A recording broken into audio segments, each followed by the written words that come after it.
আসসালামু আলাইকুম। আমি ওবায়দুল হক পীরজাদা, প্রতিষ্ঠাতা সভাপতি, বাংলাদেশ জনকল্যাণ পার্টি বাসপা। প্রিয় দেশবাসী, ভাই ও বোনেরা, বাংলাদেশ ইতিহাসের এক কঠিন সময় পার করছে। বিগত জুলাই আগস্ট 24-এর ছাত্র জনতার অভ্যুত্থানে হাজারো শহীদ, হাজার হাজার মানুষের অঙ্গহানি ও অন্ধত্বের ফলশ্রুতিতে ছাত্র জনতার আকাঙ্ক্ষার প্রতীক হিসাবে সর্বজন শ্রদ্ধেয় এবং বিশ্ববরেণ্য ব্যক্তিত্ব প্রফেসর ইউনূস অন্তর্বর্তীকালীন সরকারের প্রধান উপদেষ্টা হিসাবে আসীন হয়েছেন।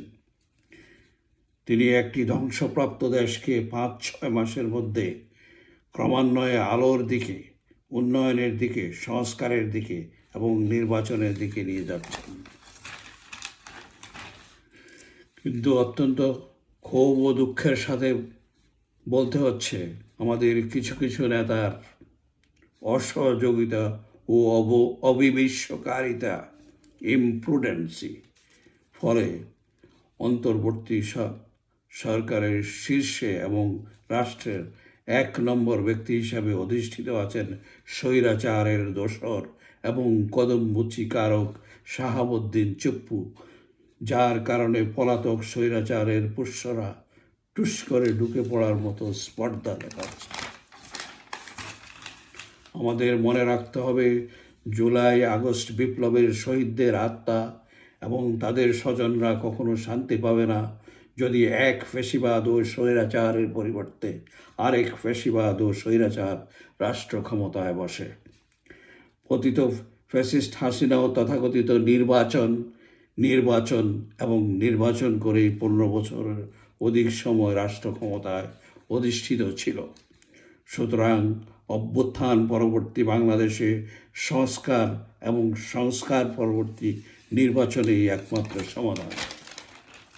আশার কথা, ইতিমধ্যে পত্রিকান্তরে এবং সামাজিক যোগাযোগ মাধ্যমে কতিপয় সংস্কারের ব্যাপারে আমরা কমন প্রস্তাব, সেম অ্যান্ড সিমিলার প্রপোজালস দেখতে পাচ্ছি, যা আমাদেরকে সংস্কারের ব্যাপারে আরও আশাবাদী করে তোলে। কমন প্রস্তাবগুলো হলো: 1, কেউ 2 টার্মের অতিরিক্ত প্রধানমন্ত্রী এবং প্রেসিডেন্ট থাকতে পারবেন না।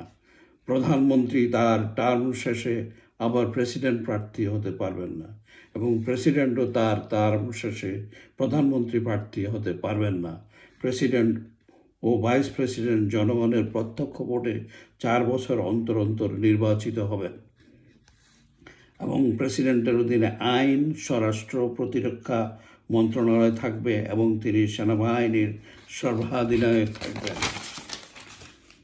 2, পার্লামেন্টের উচ্চকক্ষ প্রতিষ্ঠা করা এবং প্রেসিডেন্ট, প্রধানমন্ত্রী এবং উচ্চকক্ষের মধ্যে ক্ষমতার ভাগাভাগি বা ভারসাম্য প্রতিষ্ঠা করা। এই ভারসাম্য প্রতিষ্ঠা করলে তত্ত্বাবধায়ক সরকার ব্যবস্থার আর প্রয়োজন হবে না। আমাদের প্রস্তাব ছিল এবং অব্যাহত আছে, প্রতি জেলা হতে 2 জন প্রতিনিধি এবং ছোট জেলা হলে 1 জন প্রতিনিধি জনগণের প্রত্যক্ষ ভোটে পার্লামেন্টের উচ্চকক্ষে নির্বাচিত হবেন। উচ্চকক্ষ প্রেসিডেন্ট ও প্রধানমন্ত্রীর নিয়োগসমূহ যাচাই বাছাই করে চূড়ান্তভাবে অনুমোদন করবেন এবং ত্রুটিপূর্ণ সিলেকশন বা অসততার প্রমাণ পেলে প্রধানমন্ত্রী এবং প্রেসিডেন্টের নিকট ফেরত প্রেরণ করবেন। যেমন মন্ত্রীদের নিয়োগসমূহ, বিভিন্ন কমিশনের চেয়ারম্যানসমূহ, রাষ্ট্রদূতগণ ও আরও সাংবিধানিক ও প্রশাসনিক গুরুত্বপূর্ণ পদসমূহ। নজির হিসাবে যুক্তরাষ্ট্রের সিনেট মডেলটি পৃথিবীর ইতিহাসে একটি অনুকরণীয় মডেল হিসাবে উল্লেখ করা যেতে পারে। 3 নম্বর, সংবিধানের 70 অনুচ্ছেদ বাতিল এবং অলংকারিক মহিলা কোটা বাতিল করা।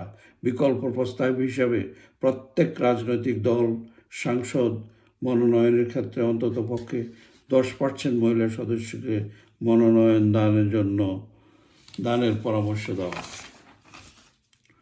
স্বতন্ত্র বিচার মন্ত্রণালয় প্রতিষ্ঠা করা, সুপ্রিম কোর্টের হাইকোর্ট বিভাগের এবং আপিল বিভাগের বিচারপতিদের নিয়োগ এবং তত্ত্বাবধানের জন্য 5 বছর মেয়াদী স্বাধীন judicial appointment and supervision commission প্রতিষ্ঠা করা এবং আইন ও বিচার মন্ত্রণালয় প্রেসিডেন্টের অধীনে স্থাপন করা, স্বতন্ত্র পুলিশ কমিশন প্রতিষ্ঠা করা এবং পুলিশ কমিশনের আন্ডারে সমগ্র পুলিশ বাহিনী থাকবে এবং কমিশন স্বরাষ্ট্র বা আইন মন্ত্রণালয়ের অধীনে ইন্ডিপেন্ডেন্ট বডি হিসেবে থাকবে। রাজনৈতিক দলের নিবন্ধনের কঠিন শর্ত শিথিল করে 5,000 সদস্য সম্পন্ন দলকে নিবন্ধন প্রদান করতে হবে। 7. সংবিধানে ফাউন্ডিং ফাদার্স যদি রাখতেই হয় তাহলে ফাউন্ডিং ফাদার্স রাখতে হবে। আমাদের পার্টির প্রস্তাব ছিল শেরে বাংলা একে ফজলুল হক, মাওলানা আব্দুল হামিদ খান ভাসানী, বঙ্গবন্ধু শেখ মুজিবুর রহমান, জেনারেল আতাউর গনি উসমানী এবং জেনারেল জিয়াউর রহমান। 9. সংসদ নির্বাচনে কালো টাকার মালিকদের নিরুৎসাহ এবং সৎ লোকদেরকে আকৃষ্ট করার জন্য কোনো প্রার্থী ব্যক্তিগত পোস্টার, মিছিল এবং জনসভা করতে পারবে না, বরং নির্বাচন কমিশন প্রত্যেক নির্বাচনী এলাকায় প্রার্থীদের জন্য প্রজেকশন মিটিং করে প্রার্থীদের পরিচিতি সভা এবং একটা নির্দিষ্ট সময়ের জন্য প্রার্থীদের বক্তব্য রাখার সুযোগ করে দেওয়া। আমাদের মনে রাখতে হবে সংবিধান কোরআনের বাণী নয়, এটা পরিবর্তন করা যাবে না। ইতিমধ্যে 17 বার সংবিধান কাটাছাড়া করা হয়েছে, কিন্তু 52 বছরে আমরা ফ্যাসিবাদ ও স্বৈরাচার মুক্ত একটা সংবিধান উপহার দিতে পারিনি। আমাদের প্রস্তাব হলো সকল অংশীজন বা স্টেক হোল্ডারকে প্রধানত রাজনৈতিক দলগুলোকে ঐক্যমতের ধারা এবং উপধারাগুলো অবগত করা। All similar and common proposals should be informed to all stakeholders. এবং ঐক্যমতের ধারাগুলো সমন্বয় করে যদি 80% অংশীজন একমত হন তাহলে তাদের যৌথ স্বাক্ষরের সংস্কারকৃত ধারাগুলো সংবিধানের অংশ হতে পারে।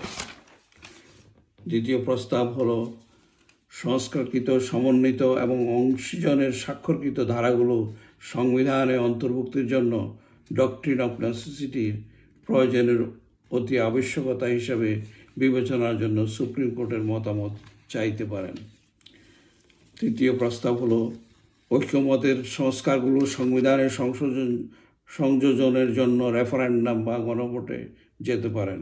প্রসঙ্গত উল্লেখ্য যে 1977 সালের মে মাসে প্রেসিডেন্ট জিয়া রেফারেন্ডাম বা গণভোটের মাধ্যমে তার প্রেসিডেন্সির প্রতি আস্থা বা অনাস্থা যাচাই করেছিলেন এবং 1985 সালে প্রেসিডেন্ট হোসেন মোহাম্মদ এরশাদ রেফারেন্ডামের মাধ্যমে তার প্রেসিডেন্সির বৈধতা যাচাই করেছিলেন এবং 1991 সালের 15 সেপ্টেম্বর সাংবিধানিক রেফারেন্ডাম হয়েছিল।